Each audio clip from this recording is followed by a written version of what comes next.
বিশ্ব অশান্ত আজ। যুদ্ধক্ষেত্রে ইরান এবং ইসরায়েল, সাথে রয়েছে মার্কিন যুক্তরাষ্ট্র। যুদ্ধ বিধ্বস্ত মানুষ আজ হাহাকার, হতাশা, লাঞ্ছিত, বঞ্চিত। তাদের খাদ্য দ্রব্য, বাসস্থান ধ্বংস হয়ে যাচ্ছে একের পর এক। যুদ্ধ কখনো মানুষকে শান্তি এনে দিতে পারে না। যুদ্ধ মানে বিনাশ, ধ্বংস, হত্যাযজ্ঞ, বর্বরতা। সেই বর্বরতা হয় সৃষ্টির সেরা জীব মানুষের উপরে। আজ মানুষকে মারার জন্য বিশ্বে হয়েছে অস্ত্রের প্রতিযোগিতা, পারমাণবিক অস্ত্র, পারমাণবিক মিসাইল। যুদ্ধ বিধ্বস্ত দেশ যেন আজ হাহাকার। এই যুদ্ধ মানুষের প্রত্যাশা নয়, এটি কখনো মানুষের কাম্য হতে পারে না। মানুষ মারার জন্য আজ কেন মানুষ এত নিষ্ঠুরতা, এত বর্বরতা কেন হয়ে যাচ্ছে? কেন আজ শান্ত পৃথিবীতে অশান্তির আগুন জ্বালিয়ে দিচ্ছে?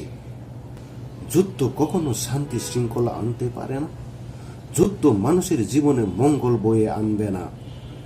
তাই এই যুদ্ধকে থামানোর একমাত্র উপায় সমঝোতা, শান্তির বার্তা বয়ে আনা, একে অপরের প্রতি আস্থা, বিশ্বাস, প্রতিহিংসামূলক কর্মকাণ্ড থেকে মানুষকে এড়িয়ে যেতে হবে।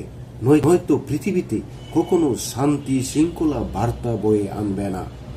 প্রত্যাশা করি এই যুদ্ধ অতি দ্রুতই সমাধান হোক, অতি দ্রুতই সংলাপের মধ্যে সমাধান হয়ে উঠুক। যুদ্ধ মানে নির্ঘাত ধ্বংসযজ্ঞ, মানুষ হত্যা, বর্বরতা। এর থেকে মুক্তির উপায় একমাত্র সমঝোতা, সংলাপের আহ্বান। ক্ষমতা নয়, দেশ ও শান্তি শৃঙ্খলার, জনগণের নিরাপত্তা রক্ষায় সকলকে সংযত হওয়ার আহ্বান জানাই। নয়তো নিশ্চিত অমঙ্গল ডেকে আনবে, ভয়াবহতা বেড়ে যাবে, মৃত্যু ভয়ঙ্কর উপত্যকায় পরিণত রূপ নেবে।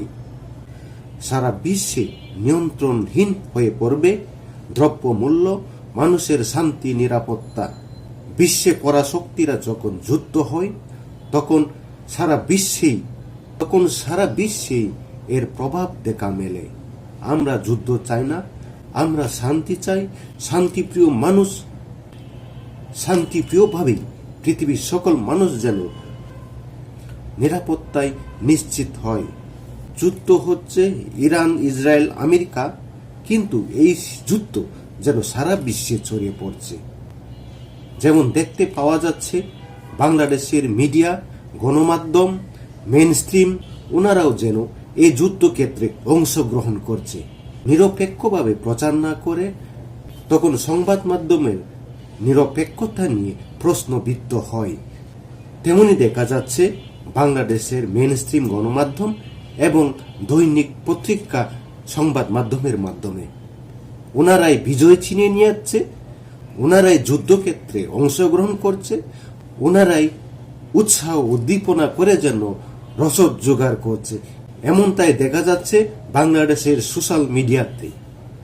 এভাবে যদি গণমাধ্যমে যদি প্রচার করা হয়, পক্ষপাতিতা করা হয়, তাহলে যুদ্ধকে উস্কানিমূলকভাবে প্রচার করা হয় এবং শান্তি শৃঙ্খলা বজায় রাখা সম্ভব নয়। আমরা এ যুদ্ধ চাই না, আমরা শান্তি চাই, নিরাপত্তা চাই। প্রত্যেক মানুষের যেন সুখে শান্তিতে বসবাস করে সেই প্রত্যাশাই করা উচিত।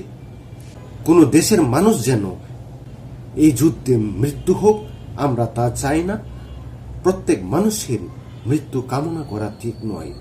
আজ আপনি অন্যের ধ্বংসযজ্ঞে খুশি হচ্ছেন, কাল আপনিও সেই ধ্বংসযজ্ঞে আক্রান্ত হতে পারেন। তাই আমরা কারো ধ্বংস চাই না, কারো হত্যাযজ্ঞ চাই না। পৃথিবীতে সুখ, শান্তি, নিরাপত্তা বজায় থাকুক, সেই প্রত্যাশা রাখি।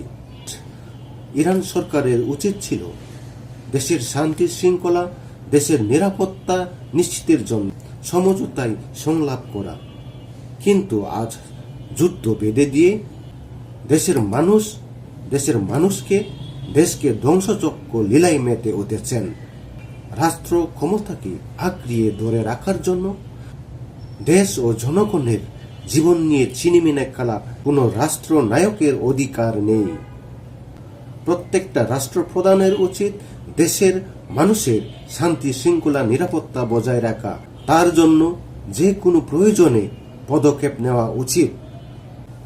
মার্কিন যুক্তরাষ্ট্র এবং ইসরায়েলের উচিত শান্তি শৃঙ্খলা নিরাপত্তায় ইরানের সাথে সংলাপের বসার জন্য।